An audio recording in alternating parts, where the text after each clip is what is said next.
Hello and welcome round to my house. Now, we've got a host of new faces who have travelled far and wide to come to Hampshire today. We're joined in the kitchen by one of Australia's greatest ever chefs and two culinary greats from the Middle East whose food empire stretches all around the world. And together we're going to be serving up plate after plate of delicious food for a couple of famous faces from some of the biggest dramas on the box.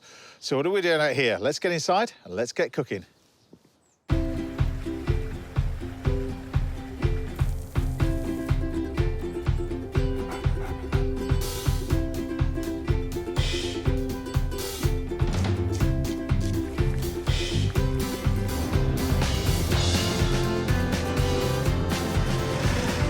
Morning.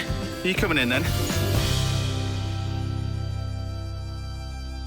Good morning, and what a show we've got lined up for you today. Today's a good one, because Call The Midwife star Laura Main will be swapping the east end of London to the Hampshire countryside as she drops in for a spot of lunch. And we're joined also in the house by Goose will be here as well, from ITV's hit drama The Bay, and we'll be championing one of my favourite vegetables and another recipe in aid of ITV's Eat Them to Defeat Them campaign. Yottam Ottolenghi will be here as well, with Noor Murad, and they'll be making a Saturday morning debut, serving up lemon chicken a little bit later. Don't miss this week's Little Masters. We're going to be showing you how to make the perfect Mother's Day cake. It's a twist on a classic opera cake, but it tastes fantastic. And it's cheating, because you don't make the sponge. And that's not all, because I'm here with an Aussie chef who came to London and achieved legendary status in the food world with his restaurant, The Ledbury. It's the brilliant Brett Graham!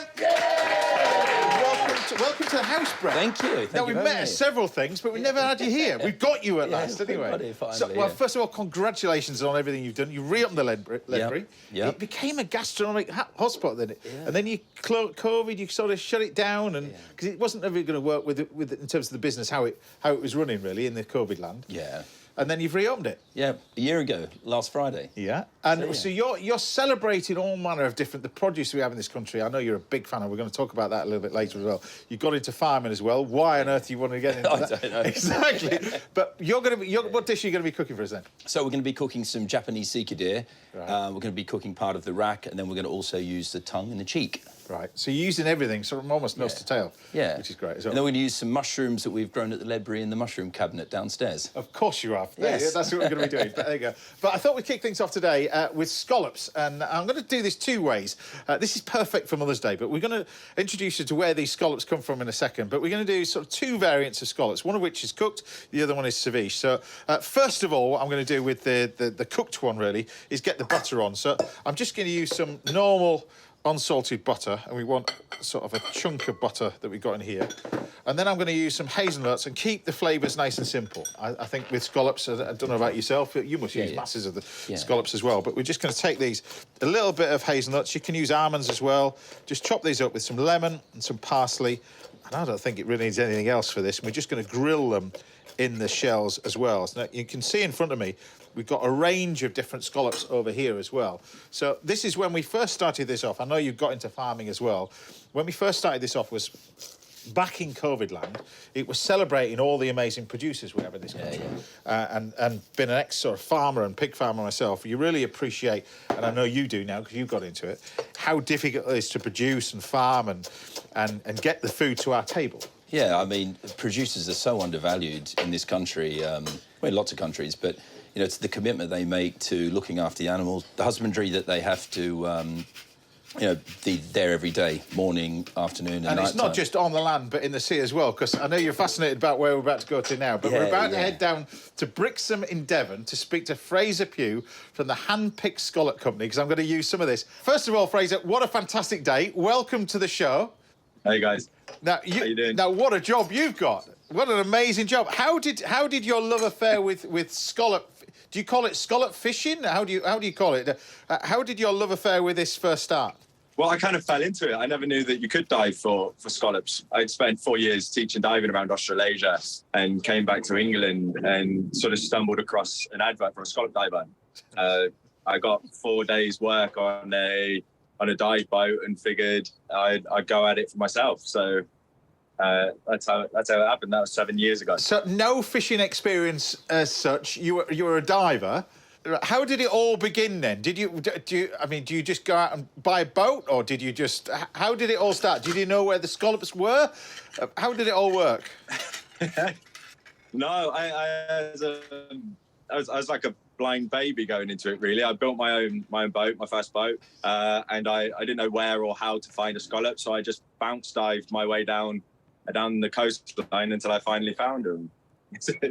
It was as silly as Found that. a few shopping trolleys. You call it bounce diving. You literally just went in the bottom of the sea, and popped along the bed until you found some.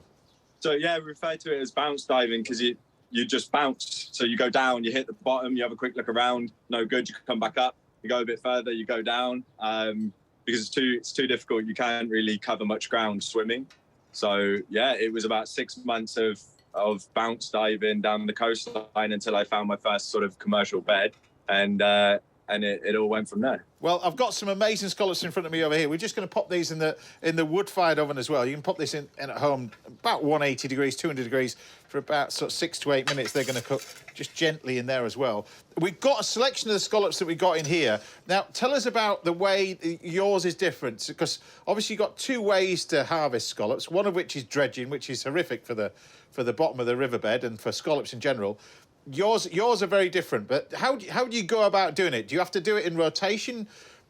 I'm assuming there's two of you on that boat, is there? Yeah, so there's a dive crew of 4. But yeah, so we dive alone. We go down alone, and then we have a safety diver on board, and then a dive supervisor, and we take it in turns. So we do shift diving. You're down there for about an hour per dive, 2 dives per day per diver. And the aim is to pick as many scallops as possible. It's a bit like treasure hunting, really. Is it? I mean, it appears quite dangerous. Is it dangerous? I mean, I'm assuming it can be, can it? That's why you have to go with a group of you. It's not the type of thing you can do alone or just as a pair. Yeah, so no, you'd have a skipper and then a dive supervisor, and you have a safety diver and then a working diver. It's all calculated risk. It's relatively safe in terms of commercial diving. It's extremely safe. It's very close to recreational diving. We have an average depth of 24 meters, and we breathe high percentage oxygen to keep nitrogen buildup down, and it's all pretty straightforward, boring stuff. So, but yours has got to be one of the most sustainable ways of fishing, hasn't you? Really. So do you then rotate the beds or rotate where you're going, or are the scallops just keep coming back and back with the tide? How does it all work? Fascinates me because you can't see under the water. Do they all congregate in one place and then you harvest them and then they come back the following day or a week later? So yeah, essentially, I don't think we really know too much about it. It is like magic. You go down there, they're in beds. We call them beds, and it's a huge accumulation of life. And you they wind along the seabed, and you follow them. What we do is absolutely non-destructive. We only take scallops. We push regenerative fishing. So the idea is that we clear the reefs of any plastic, any debris that shouldn't be down there whilst we're down there, and then we bring all that up with us, clean it off so that the scallops can come back in, or the spat that's left down there is able to grow without a hindrance of humans, and then we rotate the beds. So are these you go down there you go down there an hour at a time, you guys? You're getting them in bags, are you? How do you bring them back to the surface then? Because 100 odd of them must be a hell of a weight. How does that all work? Yeah, so we shoot them up on what's called a lift bag. So it's one of these, unravel it. They're attached to our catch bags, which are these. And you fill them with air and it shoots to the surface. The boat just picks up the bag on the surface. You grab another bag, you fill it up, and repeat the process. And just it's extremely straightforward. You're just doing it underwater, so it makes it slightly harder. Exactly that as well. I mean, it's a fascinating subject, I think, this as well. Yeah. It's one of the purest forms of fishing, isn't it, really? When you find your patch, is there other scallop divers who sort of might get on your spot, or is it regulated or guarded in any way, or just every man for himself, so to speak? We don't stake claim to the ocean. We don't own any of it. I don't think any man owns any of it.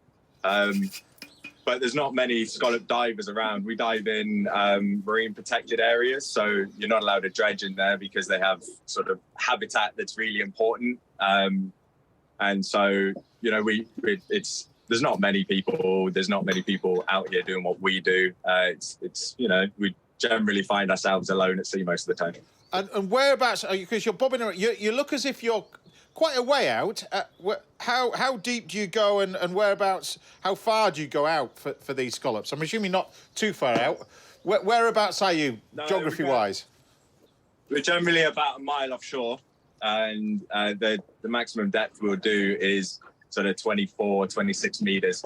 There's no real point going down any deeper, and we struggle a lot with visibility in Brixham, Tor Bay area, because it's a very silty bottom. So, you know, sort of 70% of our time we struggle to see a hand in front of our face. It's dark down there. Oh, wow. But then sort of the rest of the time it's like heaven down there. What's the age of those really big scallops? Like, how old do they get to if you can age in a certain way? So from the information that we could find, 24 years scallop will live around. To get to a good commercial size, it will be about 4 or 5 years. Oh, yeah. And you can tell with growth rings on the shell. So just like a tree, there's rings along the shell. So these are the rings that you're talking about as well. These are the, well, you can show us now. These are the rings on the round side of the shell. You can tell how old they are related to the rings that are on here. Yeah, so I believe that they're every time they spawn. So it's a very fertile area where we are. And they mostly spawn twice a year, depending on the water temperature, which seems to be changing a lot in the recent years. And each time they spawn, they create a ring. So you can, you know, depending on whether it's 1 ring or 2 rings per year. Now, they're deemed as a luxury product, of course. You know, I mean, you're catching, how many you're catching on a daily basis? So for us, we will come back to shore with between 2,000 to 3,000 a day. And this, I mean, it appears quite a lot, but if you equate that to sort of dredging, it's what, 1/5 of the dredges that they get? Catching of scallops commercially, that's not a massive amount. You know, there's dredges that come back with 12,000 a day, depending on obviously the conditions and how successful their day has been. But no, diving for scallops can be an extremely successful and sustainable way of sort of getting scallops to everybody, because if there were a lot more of us, there's the ground's treated better, it's left in a better shape, and we can catch a sustainable amount to feed the country. We're just about to finish this off now. We've got our scallops just with lemon, a little bit of parsley, and they're bubbling away nicely with a bit of hazelnut with it as well. And there you have your nice little bit of scallop. We're just going to finish that off with a little bit of lemon zest over the top, a little squeeze of lemon juice over there. And there we have it, scallops cooked in the oven. And then I've got a little ceviche of scallops. So I've diced this all up, a little bit of lime juice, lime zest, some salt. And then I've got some of these mixtures. We've got a little bit of soy, a little bit of yuzu. You saw me use this on the show before. And this stuff, I picked this up. This is amazing. It's made out of soy sauce, a little bit of citrus seasoning, and bonito flakes, that sort of dried tuna as well. It's this lovely, lovely dressing. I need to use quite a lot more of it because it's in a bottle like this. Couldn't get a smaller bottle. But that mixed together, it makes this amazing little dressing. I've done a little bit of green mayonnaise with a little bit of herbs, just blended together with oil. I've done that on the show before. And then I've got a bit of seaweed, and that's it, really. And then poppadoms. And I've just deep fried some poppadoms in the pan, and just a little bit of lemon zest over the top. And the whole idea is you eat this with the little ceviche that goes with it. But there you have it. Scallops 2 ways. Now you know where it comes from. See you later, guys.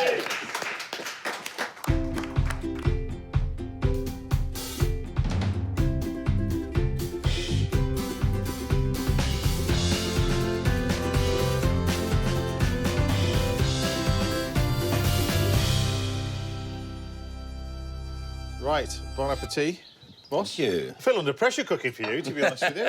You shouldn't do. Well, Not. tell me what you think of this one, because I mean, ceviche I love anyway, but... Yes, scallops are one of those things I love equally raw as much as I do cooked. Yeah. You know, some ingredients that... But with the poppadom, I think they're quite... I really like it with the lime.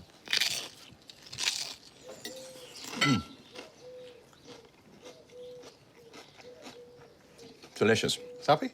Yeah, it's nice, isn't it? Just the poppadom's And that seaweed and all the ponzu and the chive oil and the poppadom's lovely. Really, really simple. Oh, you just cook them just simply under the crunchy. grill like this. Yeah, crunchy as well. Now, Brett will be cooking for us very shortly, and chefs Yottam Ottolenghi and Noor Murad will be treating us to a very tempting chicken dish a little later on this morning. But join us again after the break. We'll be sharing another recipe in aid of ITV's Eat Them to Defeat Them campaign. I'll see you in a bit.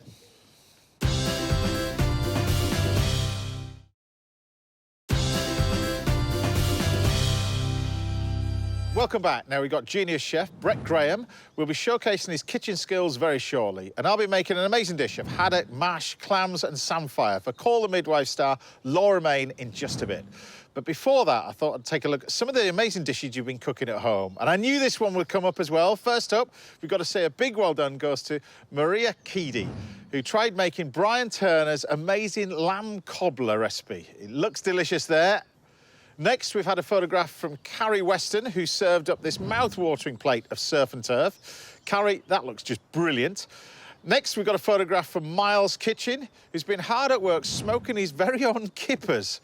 How good do they look? I'm not sure that it looks like a smoker. It looks like an old fridge to me, but amazing effort there as well. Goes to show the amazing effort that people are making right across the country to produce food like that. And finally, top marks this week goes to Sian, who made this stunning spaghetti bolognese birthday cake for her son, Oliver. How good does that look? Brilliant. Now, do keep sending your pictures and videos coming in. We love to see what you've been inspired to cook at home. Right, over the next few weeks on the show, we're getting behind ITV's Eat Them to Defeat Them campaign. It's a brilliant campaign that aims to make food fun and get kids up and down the country eating more veg at home and at school. And to give you a bit of inspiration for vegetable dishes you can try at home, then we thought I'd dip into the archives and choose this one. It's a delicious recipe from Thomasina Myers. Enjoy it. What I love about a hispy cabbage, which is in season right now, is its sweetness. It's unlike any other cabbage, and it char grills beautifully. And serve it on a bed of roughly mashed celeriac with thyme and olive oil and garlic. And then we're going to drizzle over this insane ancho relish, and I'm going to show you how to make it. So first of all, I'm going to just cut this cabbage in quarters. That's all we're going to do. Keep the root in, which means it'll keep its shape. And then I'm going to put them in my steamer, and that just needs to steam for 3 to 4 minutes until tender. I'm going to put the lid on. Now, while those are cooking, I'm going to cook the celeriac. So I've peeled my celeriac already. What I love about celeriac is they've got that very nutty flavour and a nice alternative to a potato. So I'm just going to literally put my knife through. Occasionally it gets a bit tough, you just go like that. There we are. And we're just going to cut it into rough cubes. Now, it doesn't really matter what size they are, they just need to be about even. I absolutely love celeriac. It's related to the celery plant and sometimes called celery root. There you are. Now that it's chopped, it's going to go into a pan with olive oil, garlic and thyme. That's it. I just really want to coat the celeriac in that lovely olive oil, which is smelling of that toasted garlic and thyme. It's already smelling delicious. I'm going to add some water, which will create some steam to cook the celeriac in. So now I need to make something called a cartouche, which is essentially a lid that can sit over that celeriac. So I've got some greaseproof paper here. All I need to do is fold it. And a half. Like a dot. And then I just need to measure how big that cartouche needs to be. It's just really to keep that steam in the celeriac. And just pop it in like that. So there's the lid. And that's just going to simmer away for 10 to 15 minutes. So now it's time for my relish. This relish is so delicious that once you try it, you will make it for the rest of your life. And it's incredibly simple. And it's made from this chili. It's called an ancho chili, and it's not that spicy. It's mainly just sweet and rich and rounded and deep in flavour. And all we're going to do is we're going to take out the seeds and the stem. Just burst it open. Shake out all those seeds. Now making it look really difficult. There we are. And there's that last chilli. Now I'm just going to put them in the food processor because all we're going to do is whiz them up. Now in Mexico, this sauce is called salsa de tijera because they cut it up by hand with scissors. But I've discovered it's much quicker in the food processor. Just 1 minute.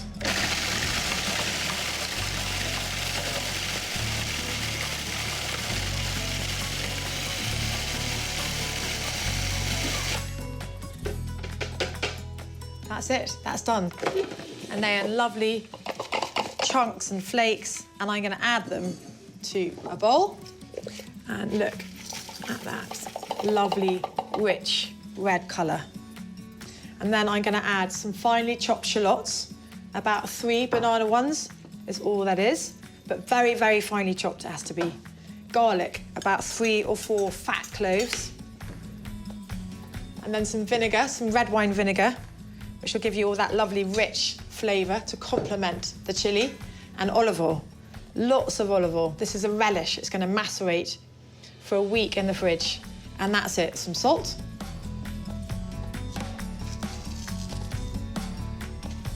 This colour from the chilli is already seeping out into the olive oil. And that's what's so incredible about this relish. Not just the flavour, but the colour that just puts this dramatic scarlet all over your plate. Best to sit in the fridge for at least a few days, and that's the relish done. So now I'm just going to make a very simple dressing. It's a buttermilk dressing. You can have any kind of French dressing, but I love the lightness and acidity buttermilk gives for this dish, particularly against that rich ancho relish. I've got a couple of teaspoons of Dijon. That was about 100 mils of buttermilk. I've got some vinegar. Sherry I love for this. Dash of that. Some olive oil. 200 mils, something like that. And it goes. And salt. Pepper. A little bit of soft brown sugar, about a teaspoon. And then some fresh mint.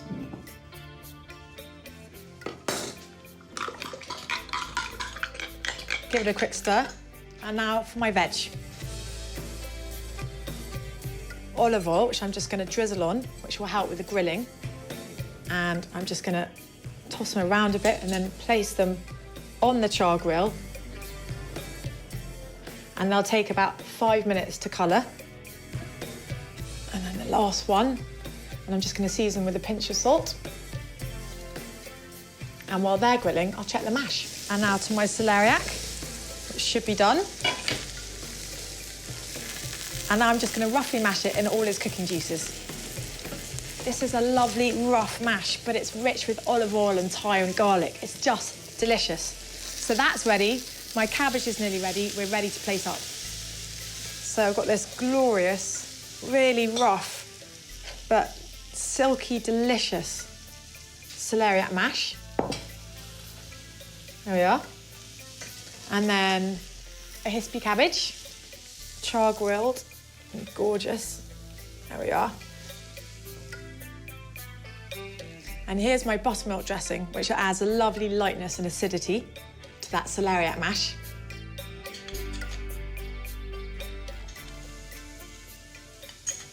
And now that glorious ancho relish. And look at that colour. This one has been steeping for a week.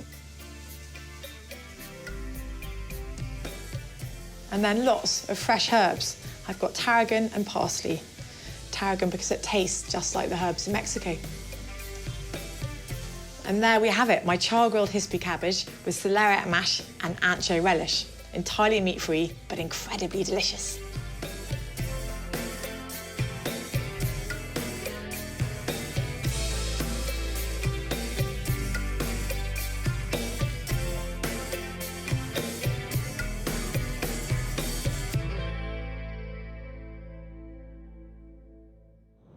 How good does that look? And I hope that inspired you to get cooking. And don't forget, you can get loads more recipe ideas on the Eat Them to Defeat Them website.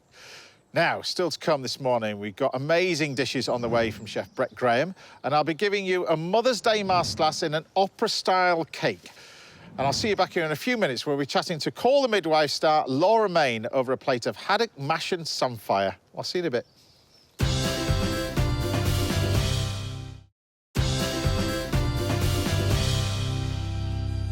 Welcome back. Now I'll be showing you how to make a cheats version of an opera-style cake in this week's Mother's Day masterclass. And chefs Yottam Ottolenghi and Noor Murad will be dropping by the house very shortly. But first, I'm here with the star of one of the best-loved dramas on TV, who's currently taking her acting talents around the country in a new hit play from Call the Midwife. It's Laura Main! Welcome to the house. Hey, now, cheers. Cup of tea, that's what you have in here. Well, I've got 2 shows to do today, Well, so exactly, I haven't, but there we go.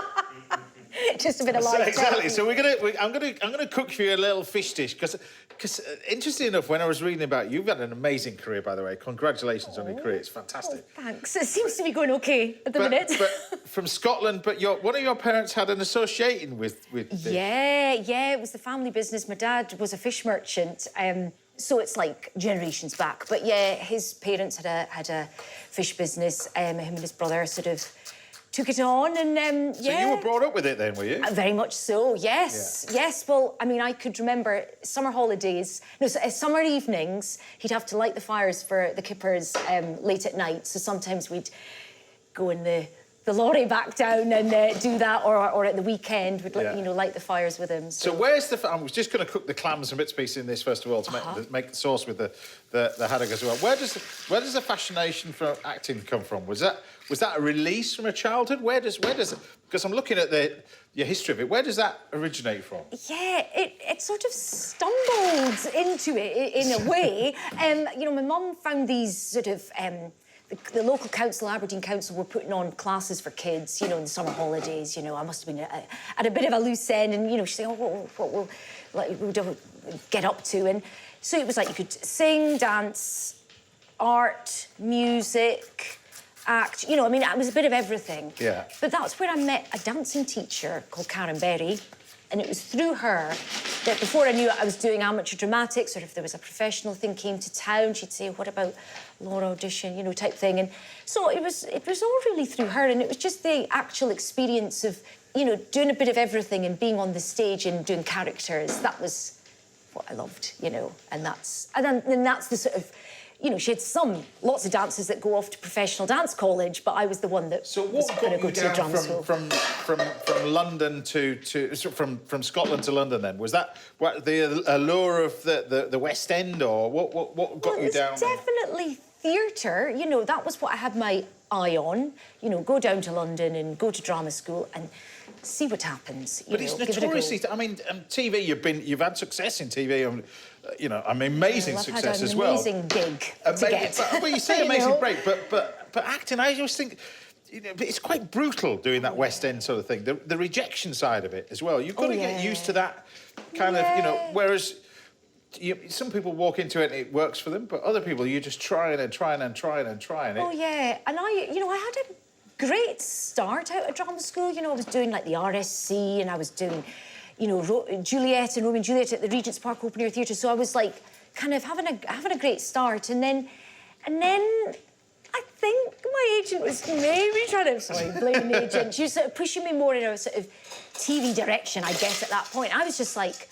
I realised, looking back, I just wanted to work. So now I'm like, just bring it on, and I mean, obviously I want to say yes to anything, but I want to be busy and I want to be doing it, But having shows like that, I mean, television, a lot of people, when you speak to actors and stuff like that, they look at TV and they kind of, not frown upon it, but in terms of, you can be typecast. But then I guess that's can be good in a way. When you get the hit shows that you've got, you kind of imagined it because you've been in every single series of Call the Midwife. Yeah.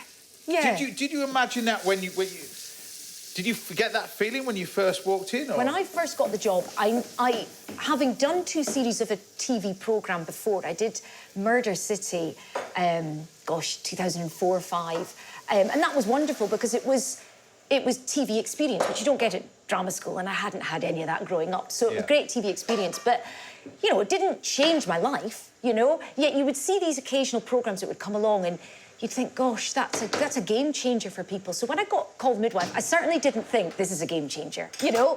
But I knew it was good. You could tell by the writing. I mean, it all starts with the script, doesn't it, really? You've got to have great writers. Absolutely. Heidi Thomas's scripts, even in the audition room, it was sort of, in a way, it's easier. It's easier to work with good material.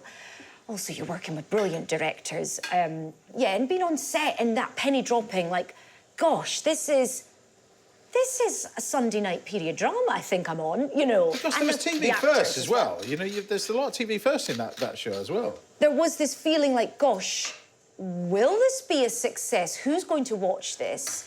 You know, people thinking men aren't going to, you know, tune in. Well, it turns out they do. I watch it. Yes, thank you, James. Yeah.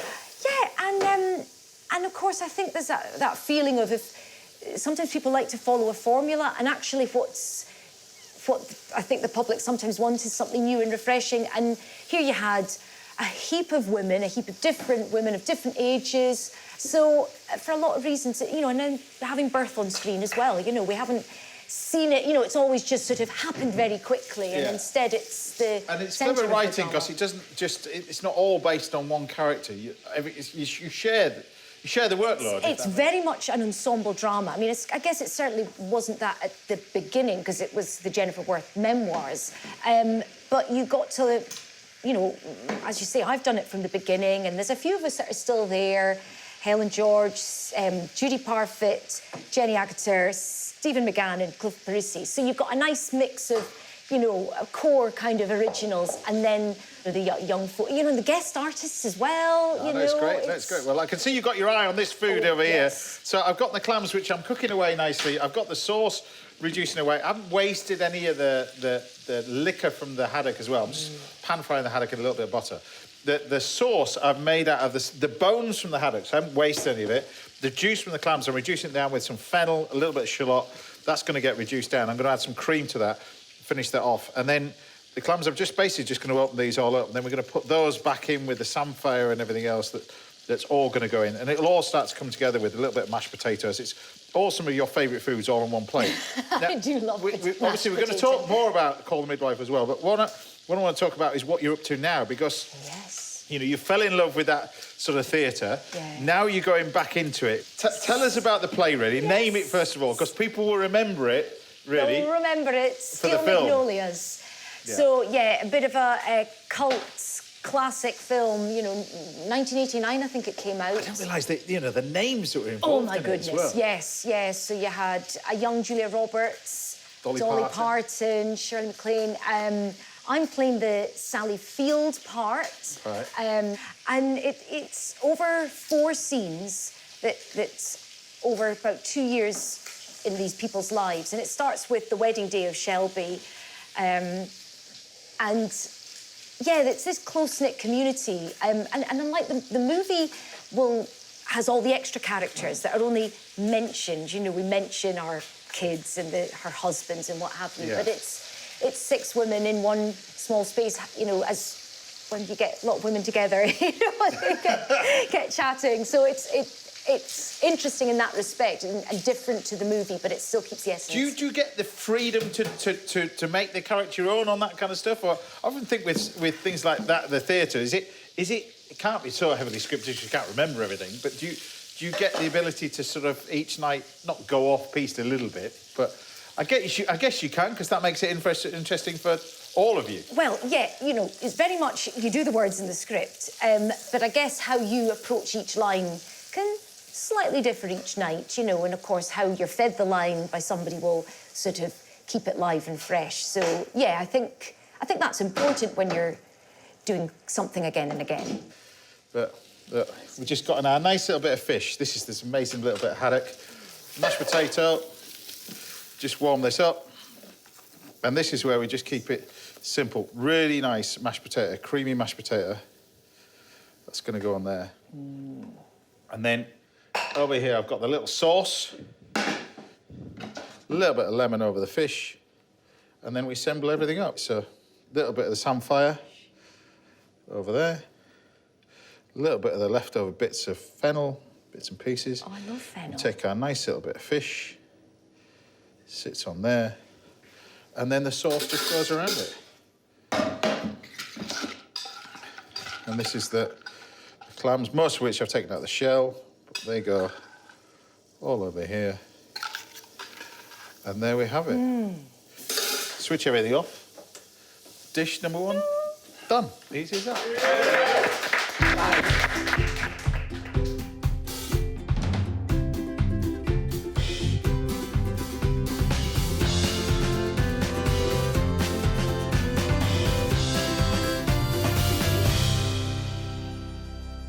There we have it, Laura. Dive in. Goodness, wowee, I thank could almost you. eat a plate of that mashed potato with that sauce, actually, to be honest with you. It's boy. just... But tell me what you think of the mash and the sauce. And... Yes. This is absolutely heavenly. It's Thank delicious. you very much. I won't be sharing it. Right, we're treating Laura to a gin panna cotta later on this morning. And there's a masterclass in opera-style cake coming your way shortly. But join us again after the break when we've got more incredible cooking on the way from Chef Brett Graham. I'll see you after the break.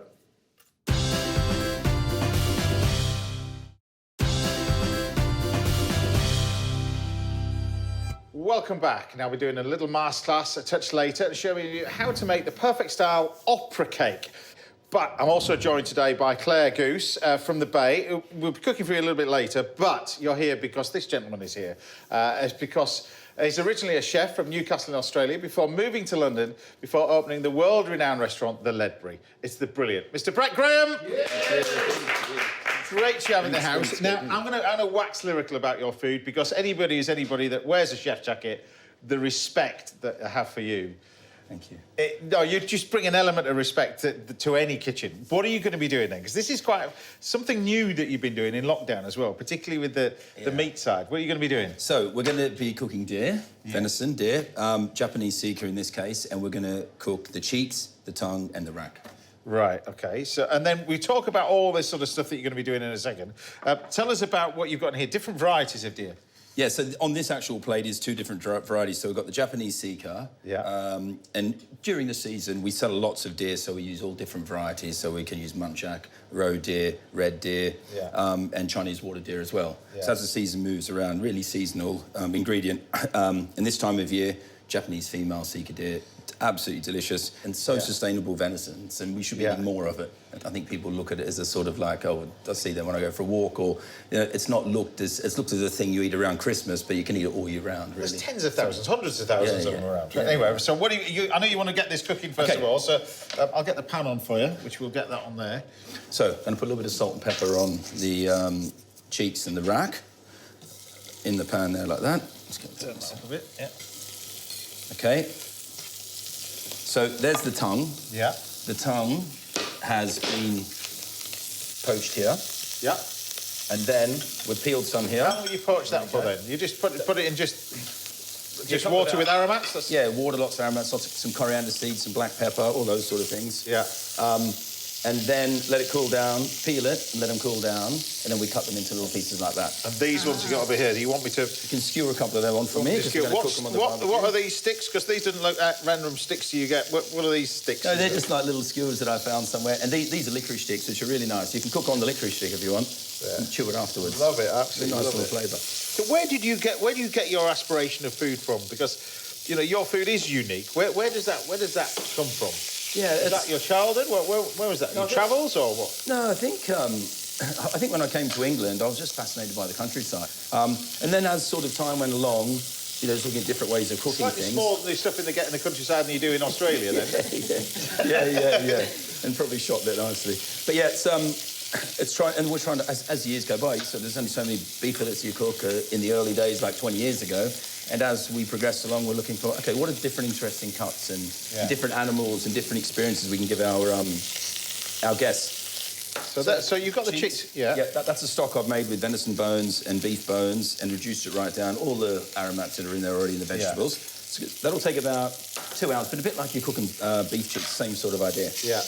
Now, you want to cook these for about a couple of minutes and then sort of glaze them with a little bit of Balsamic vinegar, Yeah. just to brown them up a little Well, I bit. like They're already cooked. They're already You cooked. just- Yeah, they're already it's cooked. just They're giving it a already smoking Yeah. flavour. And you can cook them and put some rosemary underneath the barbecue while it's on, and some juniper, Yeah. depending on what flavour you want it for. So this doesn't take very long to cook like this. It doesn't take long to cook like this. What I'm trying to do is just seal the fat. Yeah. And we like brushing certain vinegars on the fat because it's delicious to eat, and that little bit of vinegar gives it a little bit of acidity. There. I've got that one. It's all right. Thank you. Right, so venison's on. We've got the tongues on the grill there, and the rack on there, and the cheeks in the pan. I've got that. I'll look after all that. Right, mushrooms. One of the things we did do when we reopened the library was we converted one of the cupboards downstairs into a little mushroom, I don't call it fungarium or whatever you Yeah. want. Is there a name for it? Amazing.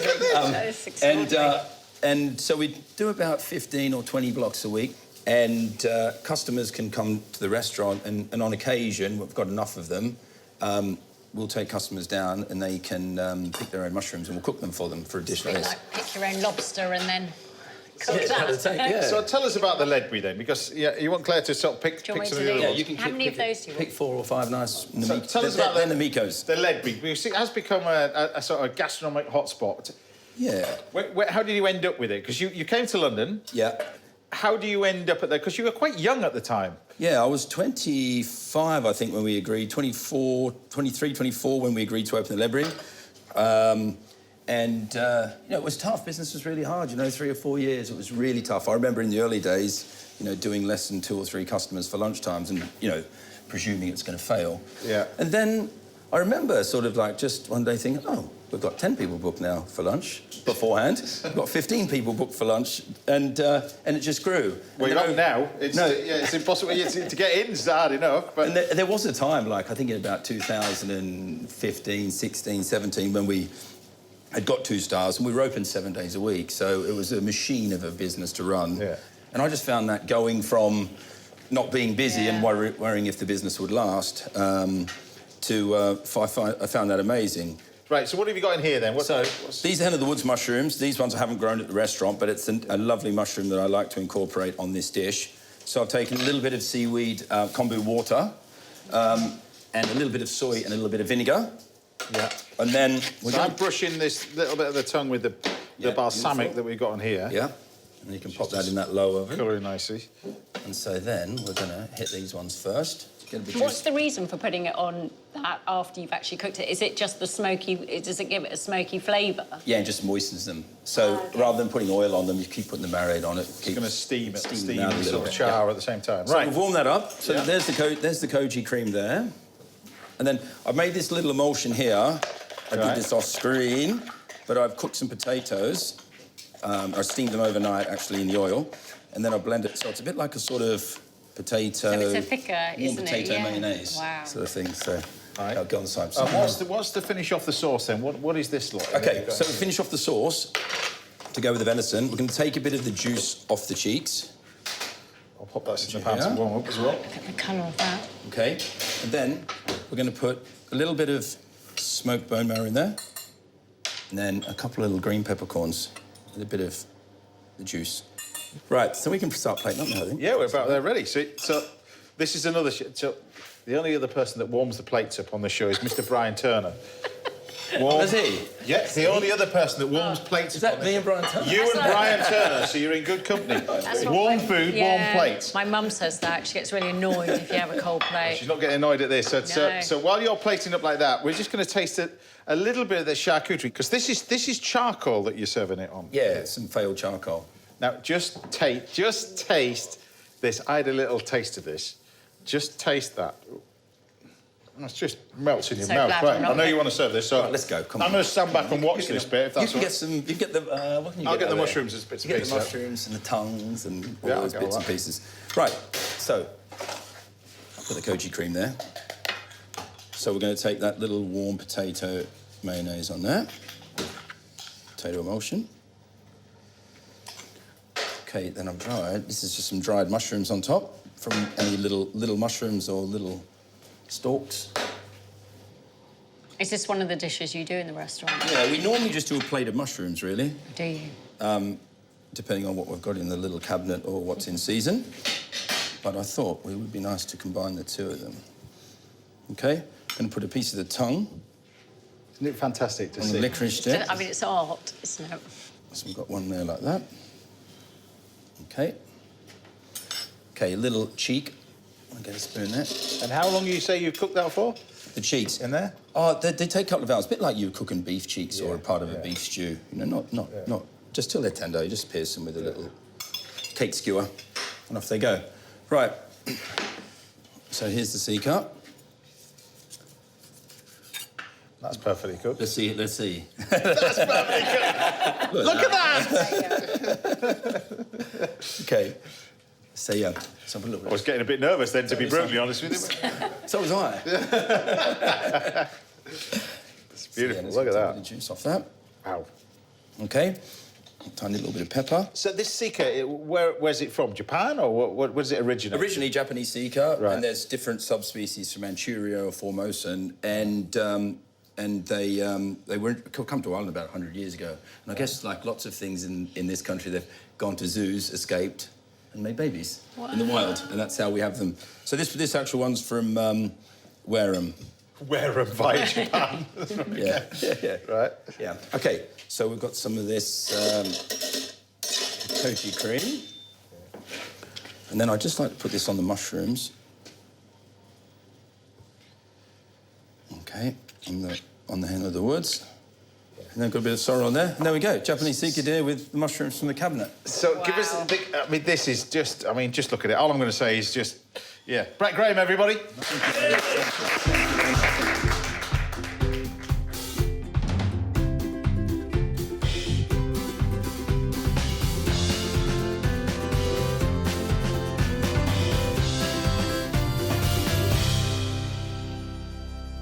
Well, you don't have to queue like the rest of everybody. You can now enjoy this one. Now, don't use that sort of knife because Brett's got this treat. knife as well. So I have to use it you the get flat to dive side, into don't this I? fancy Make sure knife it's the as right well. way round. So talk about attention to detail. You get these made in France. Yeah, they're made from our carbonised deer antlers, just as, but they're a bit hard to get them up the right way, I think. Yeah. You got it? Oh, it's just mine. How amazing is how does a mushroom taste like that? That's just I was going to say, I've never tasted venison like that. that's a different level, isn't That's it? extraordinary. Different level. Well, it's taken 16 years, but we've got you. Lock the doors. He's staying here. Thank you. There we go. Brett Graham, everybody. Thank you. Now, Yottam and Noor will be trying to top trump that. Good luck with that one. And I'll be creating a little masterclass in an opera-style cake. That's coming up very shortly. But don't go anywhere, guys. After the break, I'll be back behind the stove cooking a brilliant dish for Claire using chicken, not deer. I'll see you after the break.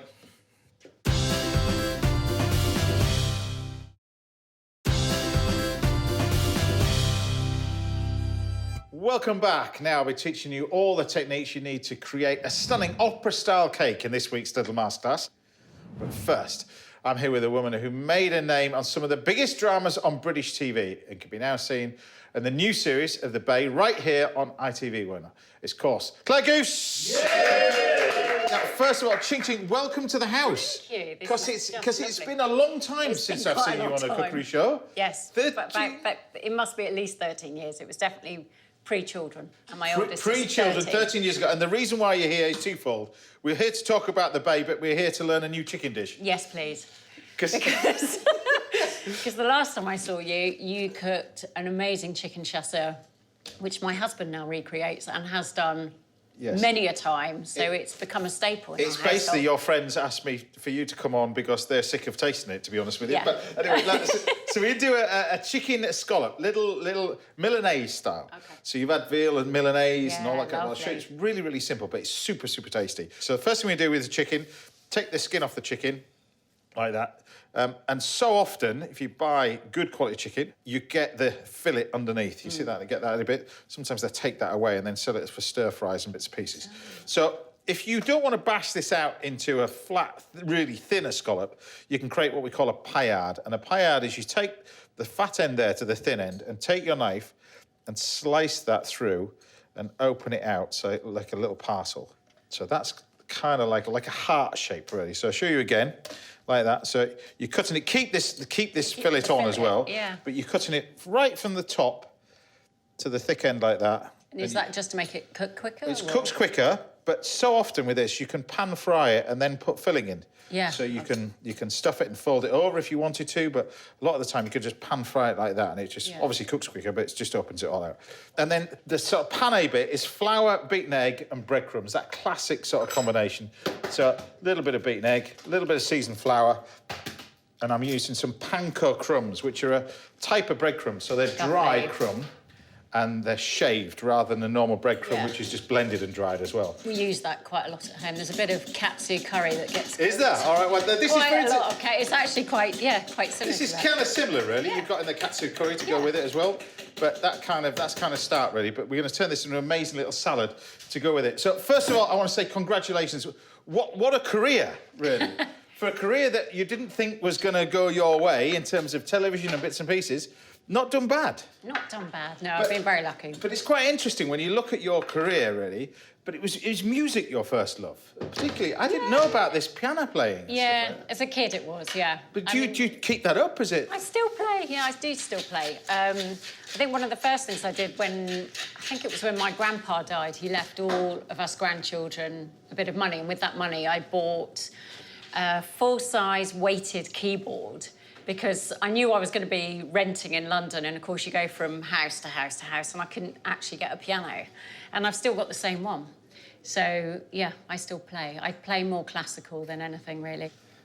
But if you don't mind me asking, you had a fantastic upbringing, didn't you, really? Sandringham, your dad a doctor. Yeah, we had a lot of freedom, up near Sandringham, so we were very close to the coast, so lots of times we were just outdoors all the time. But been up there is wonderful, of course, but you know, I mean, I know that only too well. Been in the middle of North Yorkshire moors, and you wanted to be a chef. You've got to sort of travel at some point. You've got to either stick or bust, haven't you? Really. Yeah, totally. When was that decision for you that you decided, right, acting? This is the thing for me. Yeah, it was a very specific thing. I remember.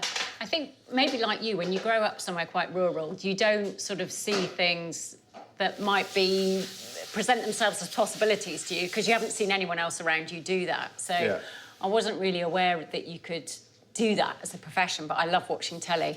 And then I remember watching Helen Mirren in Prime Suspect, and I vividly remember turning around to my mum and going, that's what I want to do, that. What was it? And she was like, right, OK, well, then you need to do drama. So they just found out a local drama school, and it just sort of went from there, really.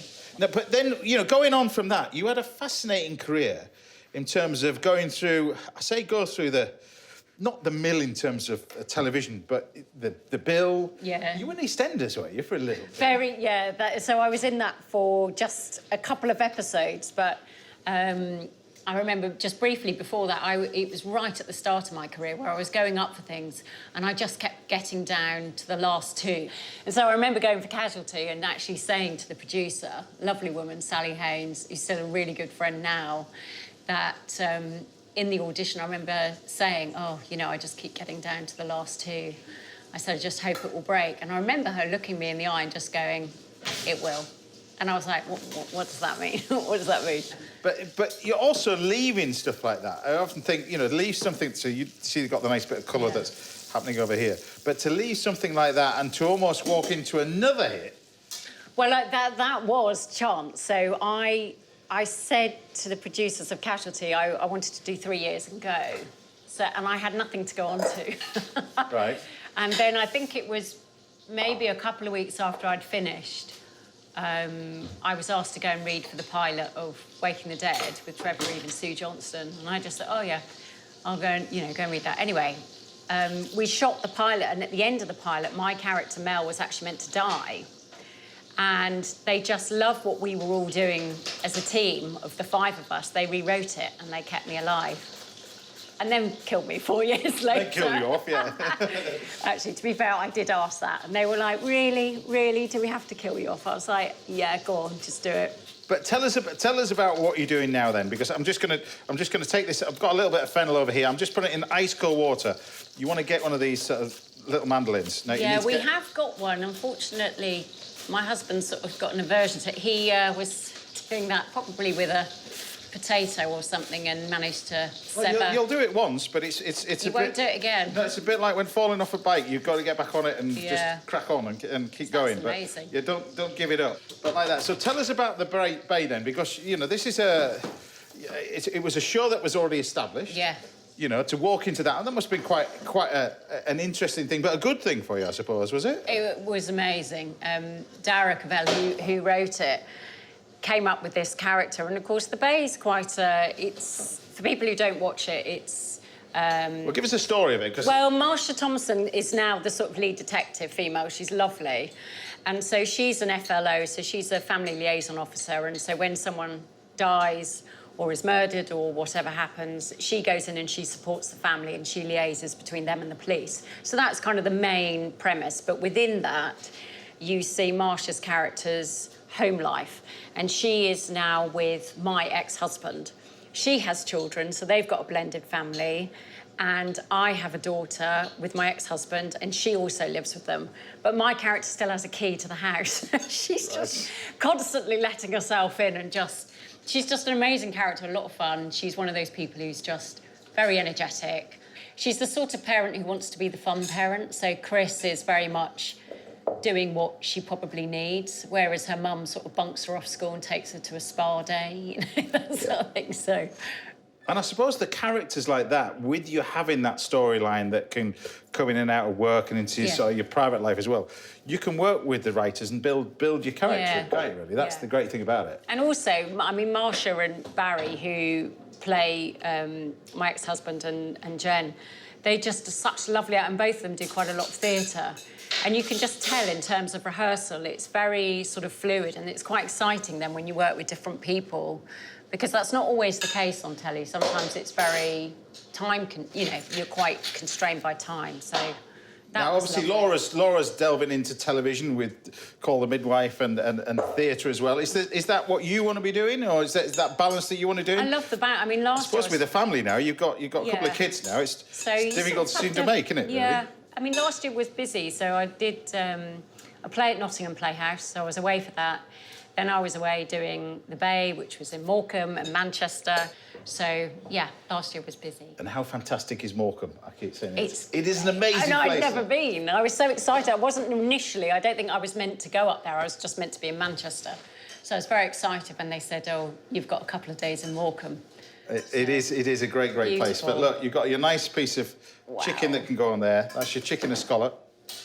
And then we've got a little wedge of lemon.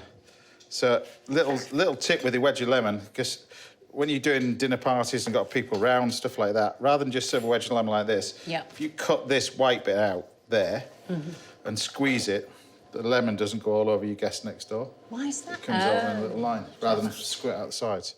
So you just put a little bit of lemon. And then we've got our lovely salad, which sits there. I love fennel. Fennel with this. It tastes and that's amazing. sort of how I tend to eat. I tend to eat it more in a salad than I would to cook it. With pink grapefruit, it's just delicious. That with a little wedge of lemon, but then don't forget, you've got this lovely, I call it gubbins on here. Don't forget to pour the gubbins over the side as well. So we look forward to seeing the rest of the show. We're halfway through it, and look forward to seeing the new series as well, when there is one. There we have it. Easy, chicken escallop with a nice pink grapefruit salad. Done.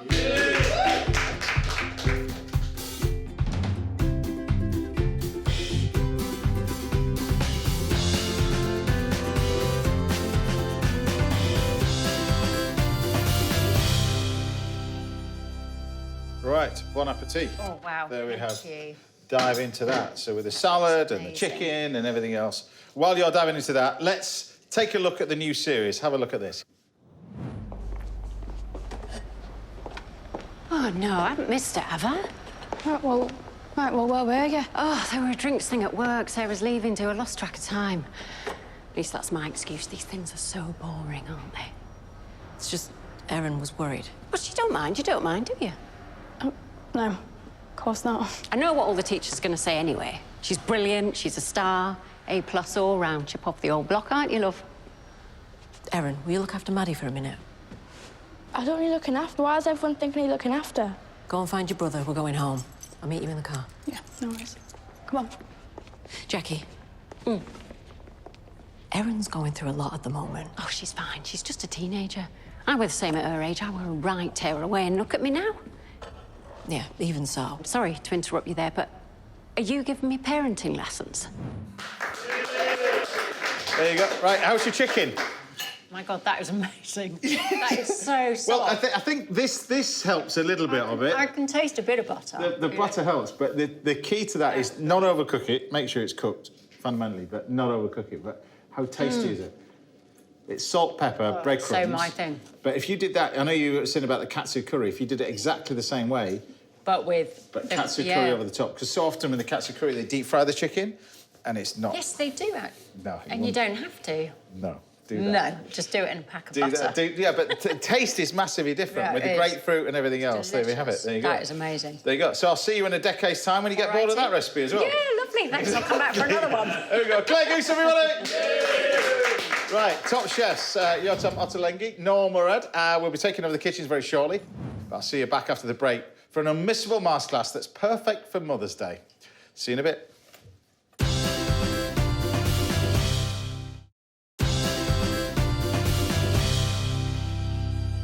Welcome back. Now, there's still loads more to come from my guests, Laura Main and chefs Yottam Ottolenghi and Noor Murad will be making their debut here in my kitchen. That's coming up next.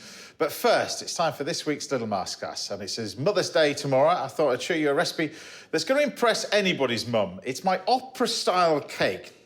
Now, first thing we're going to do is get on and do our ganache and our filling, first of all. So in here, I've got, for the chocolate ganache, I've got some normal dark chocolate and I've got some double cream.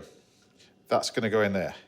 So we mix that all in there, together with a chunk of butter.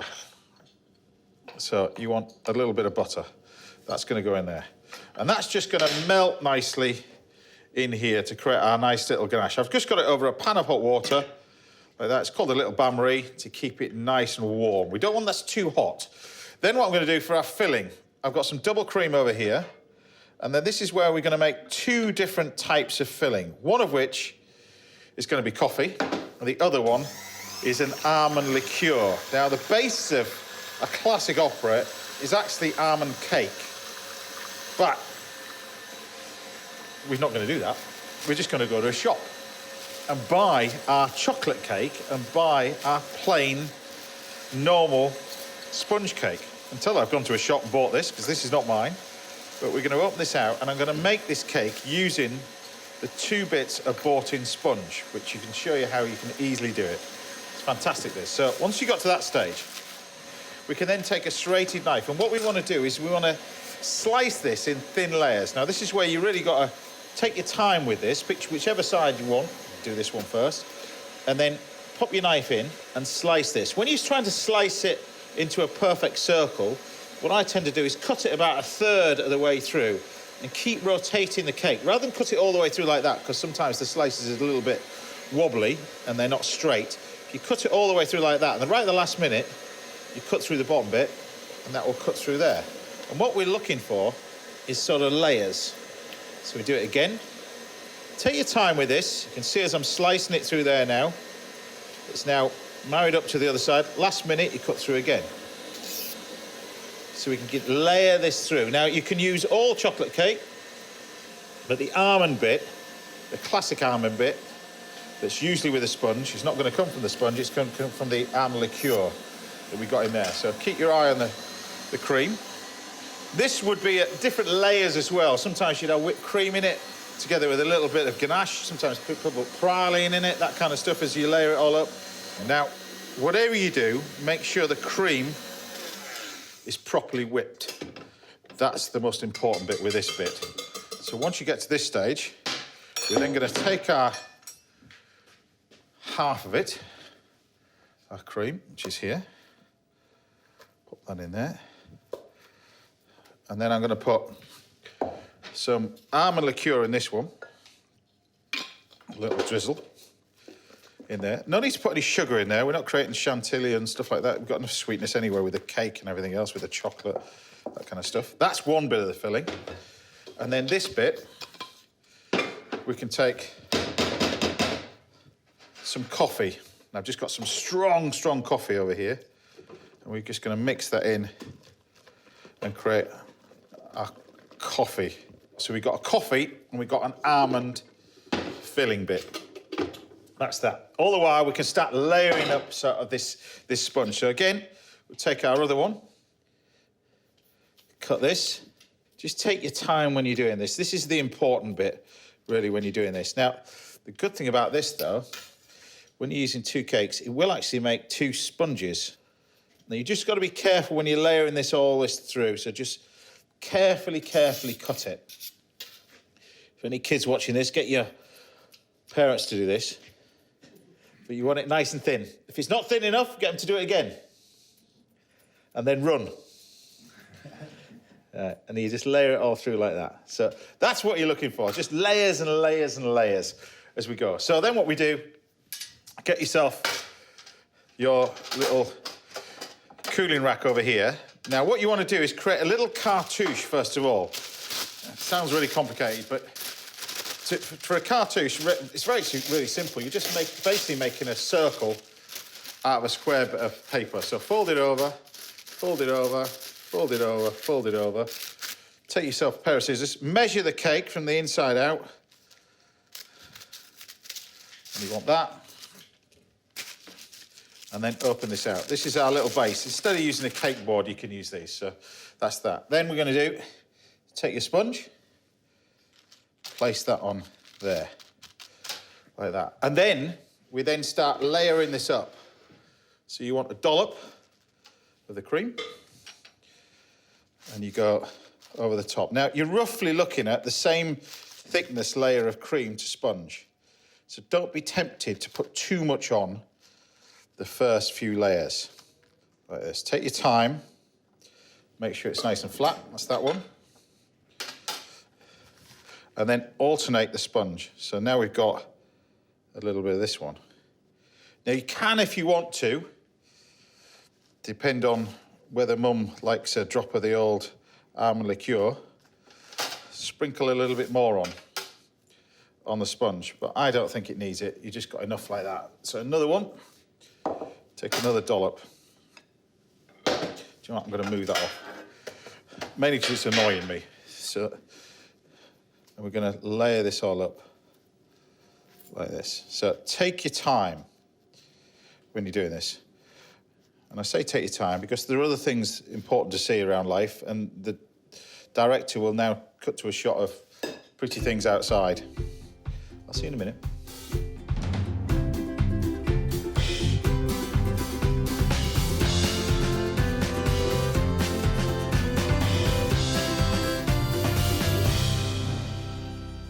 Seen enough? Look, because then what we do is to top it with this one. So you can see I built up little layers as you go. And then what you want is a little bit more extra of this cream. And you go around the edge. Now, this is where you want to fill in all those little holes when you're doing this. So just take your time. And you're just going right the way around like this. All the way around the edge to fill in these little gaps. As you're doing that, nice and flat. Make sure it's nice and flat on the top. And then what I suggest now, what you want to do, is you want to just pop this in the fridge because you need this to chill a little bit. Now, some chefs will actually pop this in the freezer. I wouldn't really do that because sometimes you forget about it and it freezes up. So make sure it's nicely chilled and give it a good sort of hour in the fridge is what you want. So I'll bring this one out and I'll put that one back in. But you can see what we're looking at. I've just topped this one with a white bit of sponge. This one's with a dark bit. It's entirely up to you, but 2 bits of sponges like this will make 2 cakes easily. Then pop that in there. Now, back over to here with our mixture over here. I'll just have a quick clean down with this, but back over to our fondant mixture. Now, what you're looking at, it will look like it's separated and split, which this has.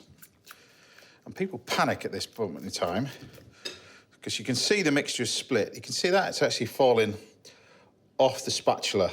And that's where the solids are separated from the liquids, which have got in there. Now, the best way to bring that back is just take a little bit of water out of here and add this hot water. It's interesting, just a touch of water will bring it back. And if you do the hot water, you can get this texture absolutely bang on, which this is now. So it's just that pouring consistency we want. No, don't want too much water. Just about 75 mils, something like that is enough. And then very, very quickly and simply, you can then take this fondant, and bear in mind you can keep this, although I'm putting this on the tray, this works with, you can keep this in the fridge and use this for eclairs and bits and pieces. But what you're gonna do is pour this over the top,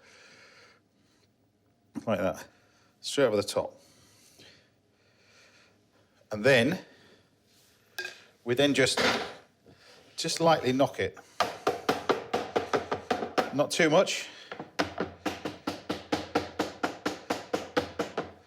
You now coated it, nice and simple. Now, pop that in the fridge, leave it at room temperature entirely up to you, but back in the fridge, and then when you got to that stage, you can then lift it off, and I've got my cake over here. Then, to finish this off, you then want to do is grab yourself a piping bag. Now, the way you make a piping bag is take an elongated triangle, if that makes sense. So, take a triangle, cut it sort of that way. That's what you're looking for to make a piping bag. So then the thin end, which is this end, I then roll it over like that to make the piping bag. You can make a bigger one, just to show you it's even easier. So get a bigger piece of paper, just show you again. So on here, cut through, like that. So, to make your piping bag, you've got a triangle like that. You fold it over, and tighten up the points like that. Take this bit, fold it inside. And what we do usually is to hold this paper together, you just make a little incision in it for one way, one the other way, and that will hold your piping bag in place. And then, we can then take our white chocolate and pour this into your piping bag.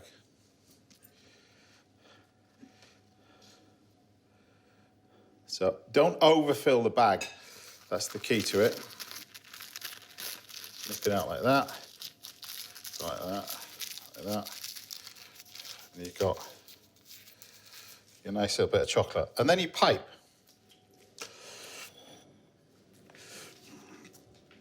And this is where I need my glasses on. So then the key to this is piping and leaving enough space for everything else. Happy Mother's Day, happy birthday, whatever you want to write. So.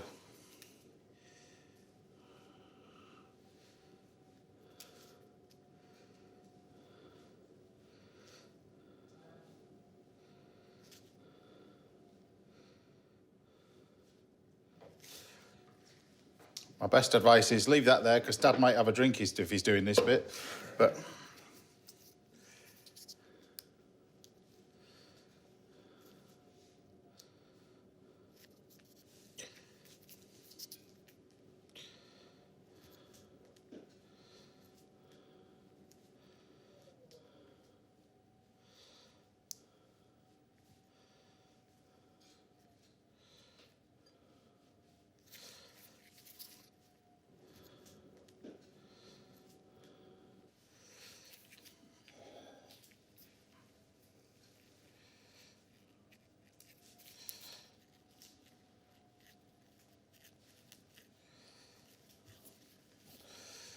You can put little designs on it, it's entirely up to you.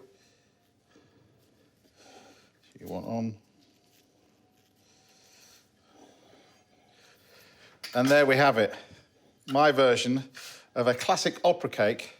Now, I'm just going to show you what this looks like inside using this. Ideally, it needs a little bit more time in the fridge, this one. But you'll get the idea of what I mean by the layers that goes into it as well. But we just take a knife and we can cut it. So we cut through. What you need to get in the habit of as well is every time you cut through it, clean the knife. Otherwise, cream and stuff goes on top of the glaze when you cut it again. So, cut it through like that. And then we can lift this out.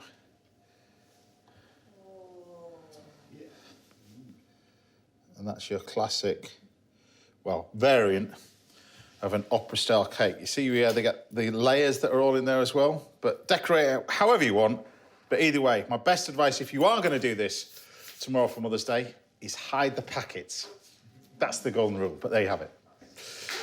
Now, if there's anything you'd like to learn about in a little Ask Us, do get in touch. We see if we can help out right here on the show. Time now for a quick break. But join me again in a couple of minutes. We'll be tucking into an amazing lemon chicken, courtesy of Yottam Ottolenghi and Noor Murad.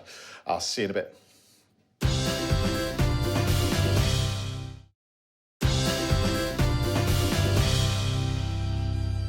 Welcome back. I'll be treating Laura Main from Call The Midwife to an amazing show-stopping dessert a little bit later on in the show. But first, I'm here with Mr. Brett Graham, and we're getting ready to feast our eyes on a dish that's come straight out of the test kitchens of an amazing chef's food empire. Yes, it's Yottam Ottolenghi and Noor Murad. Good to have you on the show. Good to have you on the show. Now, I'm looking forward to this. Tell me what you're going to be doing. Both two dishes. So we're doing two things, right, Noor? So we're doing a lemon chicken. So it's a fried chicken in a lemony sauce. And number two? Yeah, the second dish we're making is just some broccolini with this peanut gochujang dressing and soy peanuts on top. It's delicious. Sounds really good. So I know you want to crack on and do the chicken first. So what are you going to do first for the chicken? All right, I'm going to bash my chicken. You're going to bash the chicken? making some noise. She's going to bash the chicken. I'm going to slice the lemons. So how did you two meet then? How did we meet? We didn't go on a date.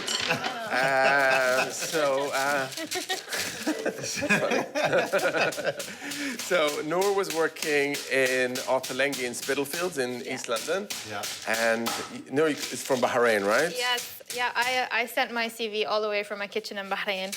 And I was like, maybe they'll respond, maybe not, I don't know.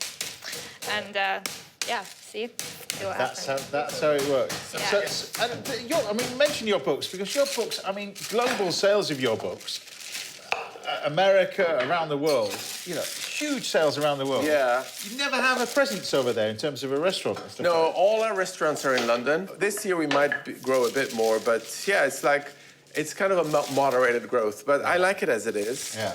Do you want to tell you what I'm doing? Carry on, yeah. So I'm doing like a cheats preserved lemon. It's a condiment. It's a great condiment. You know, when you make preserved lemon, normally you stuff them with salt and give them like 2, 3, 4 weeks until they kind of all soften and become delicious. So this is a cheats version. Noor's invented it. So essentially, it's the easiest thing in the world. It's sliced lemon and lemon juice.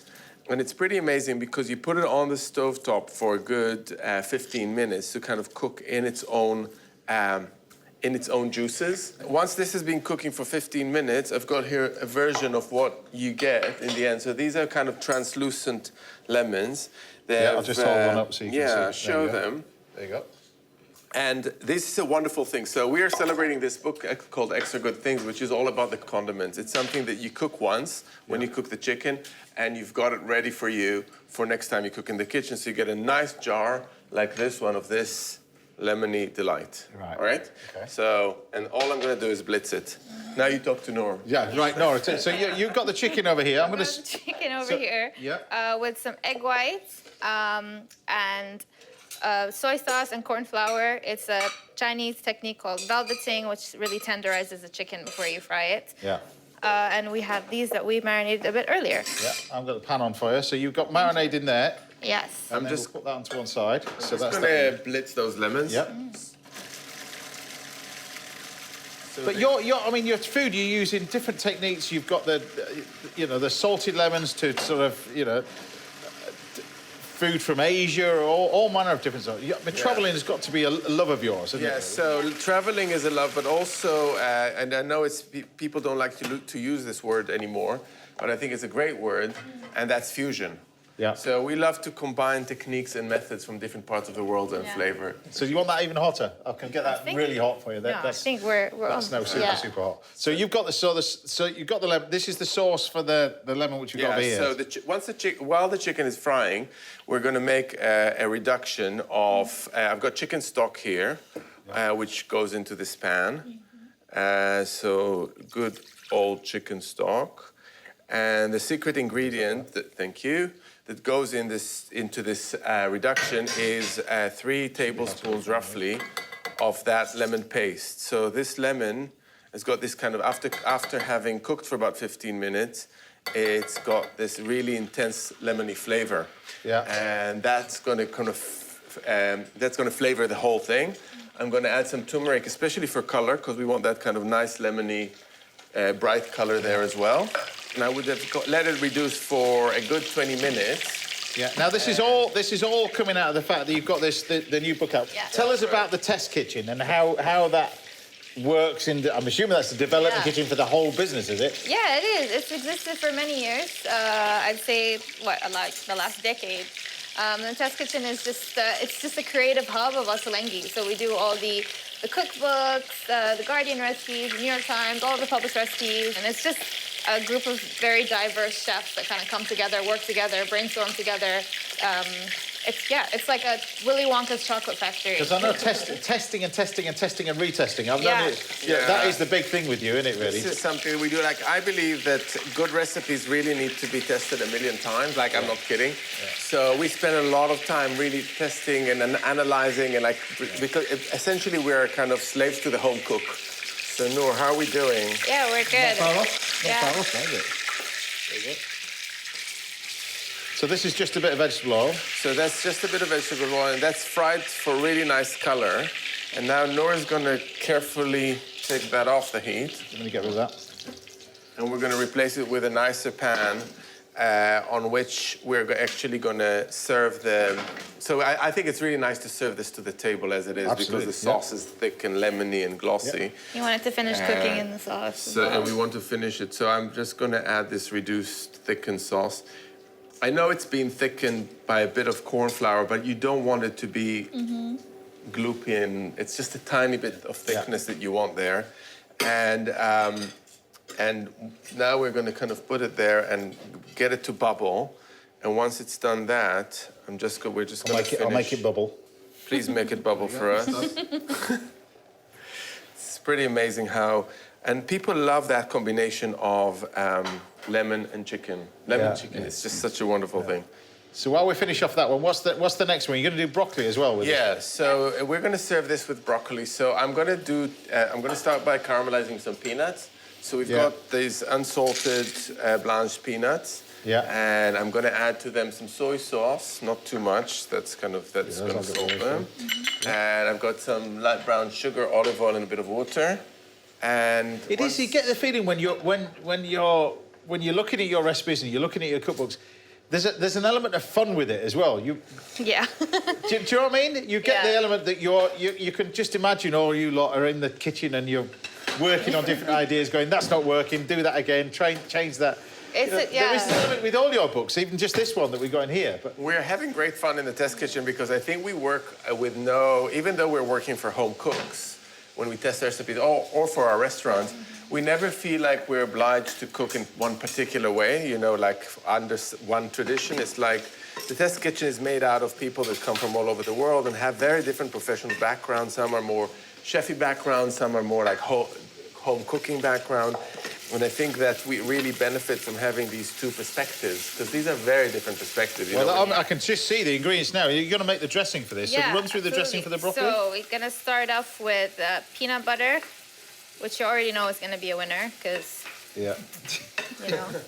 thank you. Yep. And then we've got gochujang for a bit of spice. So this is a Korean. Now, I use this paste quite a bit anyway, but tell everybody about this. It's the amazing fermented chili paste, isn't it, really? It's sweet, it's sour, it's a bit spicy, and you get that kind of umami flavor of the fermentation that comes from the chilies. And it goes so well with effective. Like fatty things like peanut butter, tahini. Gochujang loves that kind of stuff. So I've just got these nuts all nicely coated in the olive oil and the soy and the sugar that's melted. Brett's got his eye on these ones. This is nice. They smell amazing, though. I'm just going to spread them out, and they go into the oven. Where did this idea come from? You know what? The book needed a a broccoli dish. Right. And I actually tested it with 2 different sauces. So one of them was like a lighter tomato, like grated tomato one. Oh, yeah. And You've this got one that was American accent. That's the Yeah, American I thing know, coming out. I That's know. 4 years in New York, that is. I know. Tomato? What's a tomato? I know. She's working on it, and she's half English. I spell things properly now. So. Yeah, and the other one was this peanut one. And then we couldn't really make up our minds. We were kind of divided at the test kitchen. And so then we put it to Instagram. We actually asked people what they preferred, and they voted for the peanut one. So that's how it made it in the book. Yeah. So just remind everybody what you've got in there. You've got the paste. So I've got the gochujang, soy sauce, some brown sugar, peanut butter, lime juice. I thinned it out with a bit of water, and now I'm gonna grate some ginger and garlic into it. Want me to do that? Yes, go And ahead. I've got those. Those nuts, fast forward, have They're been amazing. in the oven. They're sweet, and they really make a great snack. You know, they just make a great snack. So I'm just going to drain the broccoli. There you go. Do you want slicing? Yes, please. Julian? Yep. I can do that. Well, you decorate the chicken. You made it. Thank you. Are you ready for me with the sauce, Noor? Yeah. Yeah, Ready when you are? almost. Almost. We're just gonna go in with this. Let me have a little bit of that sauce there, the dressing. So that is that on the plate, and I'm gonna finish it off with a bit of those lovely peanuts. I think we could go with more sauce. More sauce. Noor wants more sauce. More sauce. The boss says just more sauce, and you just. The boss says more sauce. Happy with that? Yes, we're happy. So, Nora, give us the name of this one. So this is broccolini with peanut gochujang dressing and soy peanuts. And this one? And this cheese preserved lemon fried chicken. No? That's what it is. How fantastic is that?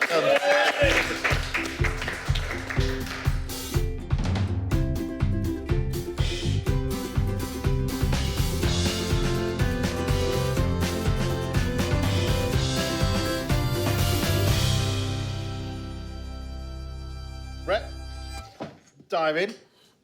You start with one. Beautiful. I'll start with the other. I'm intrigued about this broccoli as well. I love to see someone eating straight out of the frying pan. We are allowed to do that, aren't we? We are allowed to. Brett, it's my house. Feels If you haven't- medieval. If you haven't figured that out already, it's my house. You do what you want. Good? Happy? He likes it. It's good, that. That's delicious. Those peanuts are... Addictive. They're killer peanuts, and They actually are killer peanuts, they will kill you if you make a big jar and put it on your shelf in the. They won't be there for long. Yottam and Noor, everybody! Best of luck taking over the world as well. Good luck with the book as well. Thank you. Right, we've still got time for one more final course. I'll see you after the break, where I'll be treating Laura Main to my gin panna cotta with rhubarb and mini donuts. See you after the break.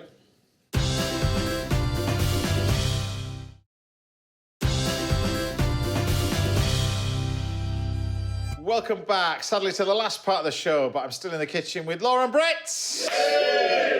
Now, welcome back. Now, I thought I'd do a little dessert for this, because I think I thought, why not? We'll do a nice little rhubarb, rather than rhubarb and custard, I thought I'd do a gin panna cotta, but flavour it with buttermilk. Mm-hmm. And then we'll do it with a tonic jelly, warm donuts, with a nice little bit of roasted rhubarb to go with it. So the first thing we do is talk about our little panna cotta over here. So panna cotta really is a set cream, usually with gelatine as a setting agent. And this is really the essence of panna cotta, but it's really simple. There's no sugar in this whatsoever. So it's just double cream, and you bring it to the boil with some lemon, and then add buttermilk. And buttermilk's this amazing, I'm sure you use buttermilk in the kitchen. Yeah, it's fantastic for breaking down sort of proteins in meats and stuff like that. If you're doing a thing called, buttermilk chicken, you can just put the chicken in buttermilk, leave it for overnight, and then put it in a mixture of spices. Secret spices from a very well-known chicken shop. There's not so secret anymore.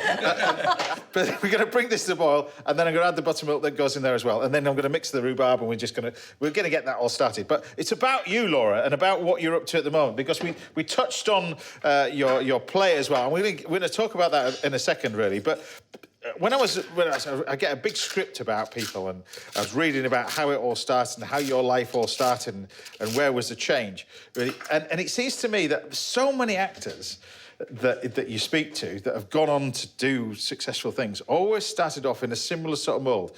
Casualty, The Bill, those ones. Was that's where you kind of cut your teeth in that? So even you were doing it as well, really. Definitely, I've done them all. So, yeah, I mean, after I did Murder City, you know, I was getting, you know, one episode of this, one episode of that until Call The Midwife came along, you know. So it was Doctors. I've done Doctors twice, Hobie twice. With Call The Midwife, great. did they come for you? Did they come for you, or do you still have to go through? We talked about that that hard hitting bit, the rejection of of actors and going to all these different auditions. Did they find you, or did? It was an audition. It was an audition through my agent. Yeah, I met Pippa Harris, the executive producer, and their first director, Philippa Lowthorpe, and Andy Pryor, their casting director originally. And the rest is 12 series down the line, and we'll talk about all that. But look, we've just got our rhubarb over here, a little bit of sugar, and then I roast off my rhubarb. So rather than put it in a pan and stew it all, roast it like that, and you end up with your simple little bit of rhubarb. After about sort of 10 minutes in the oven, you end up with that. So this is how easy it is to make your panna cotta. So you've got the vanilla in here. I've got this is your gelatine, which we're going to add the gelatine once it's soft. This is going to go into the pan. And what you need to do is boil this all up so it's dissolved, like that. And this is where you can add different flavourings. I'm going to add a little bit of gin. Now, this is opposite to ice cream. So usually with ice cream, the more alcohol you add, the more it acts as a defrosting agent, so it won't set.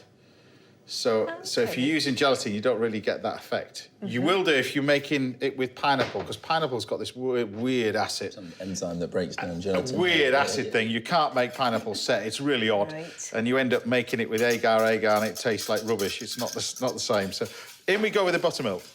And that is your panna cotta done. It's easy. It's good. Yeah, I'm getting excited. Brett, don't say cooking's that easy. It's really complicated, mate.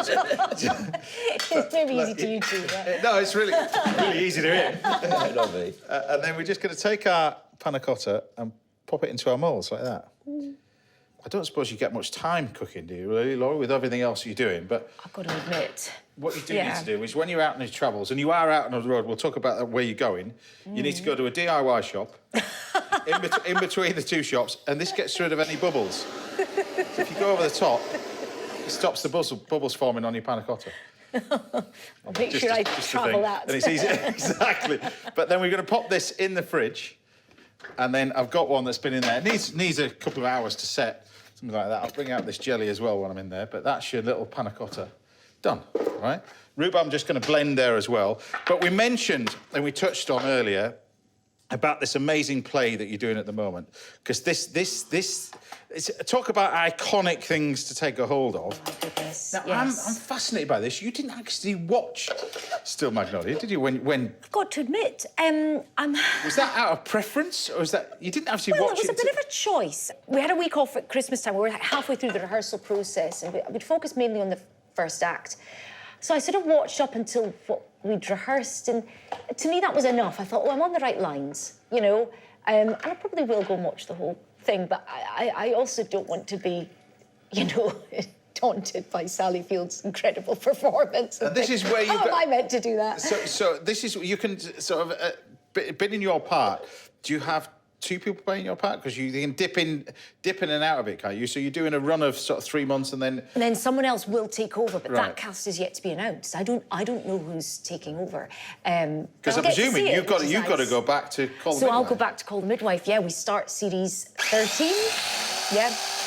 That's series 1, 3. Yes, can you believe it? Yeah. Series 13. Yeah, it's incredible, amazing. isn't it? To have something like that, the longevity of it. No. Yeah, and it still feels exciting to be Yeah. a part of it. That's the thing. People really love it, you know. Still as popular as it is, and this is unbelievable for an Aussie as well. I mean, it's sold in Australia. Yes. I believe 200 different areas of the world that it's sold into. Wow, that is amazing. I mean, it is, but it must be. I mean, have you done much travelling? You must, because I remember I went away first. I was out there for work, and I was in 3 different countries, and you tune in the TV, and you're on, and you're dubbed in Turkish. Yeah. Or it's really weird. Yeah. Well, some of the cast have been in America in the last couple of years, and they say, oh, wow, they go crazy for us over there. But to be honest, I think with the glasses and everything, I don't really get recognised, so I'm never getting that reaction, no matter where I go. Yes, you are, definitely. Look, so we got in here, we're just going to finish this off now. So this is your nice little bit of jelly. So this needs to sit in the fridge. So this is delicious. So what my best advice of this, don't do this if you've got a matinee, because this is pure alcohol. Yeah, well, no, this is remember the tonic bit, but you can eat this with as the whole thing. But you take this and you just have it as tonic jelly. Wow. But you need to take it with the idea of the rhubarb and the sweetness and. Oh my God, it's lovely. And the idea is we're just going to build this all up. So this with the panna cotta. Now, there's different ways of taking this out. You can do it with blowtorch. You can do it with a bowl of hot water. But I'll have one of those soon, I think this is the safest way. What you want to do is loosen this off a little bit. Here it comes. Very nice. It is the safest way. I don't know about you, Brett. He was panicking at that moment. We had it covered. So you just want to loosen it on the side a little bit. Give it a moment. There we go. Should just come out. And then, a bit like that, you can then just... That's that bit. And then you've got your roasted rhubarb. So this is where you just sort of assemble it all up, but we've got the lovely bits of rhubarb, which is roasted really, really quickly. So nice. And they don't look sloppy. They're like little sweeties. But that's the plan. So the idea is you just roast this off with the sugar and the blood orange, like that. And we've got a little bit of the pureed rhubarb as well, textures as we go. Oh, my. A few bits of dollops of that. A little bit of the jelly that we can chop into chunks. Gosh. We can just put a little bit of this. How do you present that? Well, he presents it a little bit more. We got a double Michelin star chef over here. This is more Euro star, to be honest with you. This is too fancy for me as well. This is, and we take a little bit of that on there, and then I actually love some fresh mint, just tiny bits of mint. These little bits of mint as well that you've got to go in it. Best of luck with everything you're doing, and thank you. It's been a pleasure having you in the house. Thank you for having me. As well. And it's been a pleasure having you, fella, as well. We took long and hard to get this gentleman on the show, but we eventually got there. 15 years. And then it's only been 15 years. Yeah, exactly. Well, he doesn't do much TV, you see. Just chef, you know. Selective. And then, look, we're going to take our nice little bit of donuts that are warm, roll this around the sugar, and there you have your gin and buttermilk panna cotta with tonic jelly, roasted rhubarb, and warm sugared donuts. Done.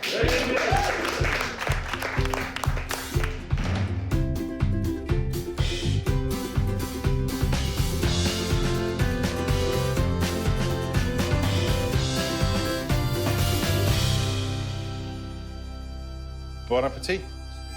There we have it. Thank you. There you go. Thank you. And extra donuts, because the crew will just nick those if you want them. They'll just disappear. Johnny on camera too. He's got his eye on 3 of those. Do we go for it? Ooh. Dive in. Oh, my With the rhubarb. goodness. Oh, get a bit of everything in A there. gin panna cotta. Beautiful. Works. I love Yorkshire rhubarb. So nice. And Yeah, exactly. Comes in the season. Look, it's the only cooking show you'll get on the box where the dog's just waiting for the leftovers. There you go, right on cue. Hello. But that's it. Sadly, that's all we've got time for today. A massive thank you to all my guests. Fraser Pugh, Brett Graham, Yottam Ottolenghi, and Noor Murad, Claire Goose, and of course, Laura Main. We'll see you back here at the same time next Saturday morning where we're joined by more great chefs, other brilliant guests. Until then, take care. Stay safe, everybody. See you at my house next Saturday. Bye for now. It's nice, isn't it? It's so good. Thank you.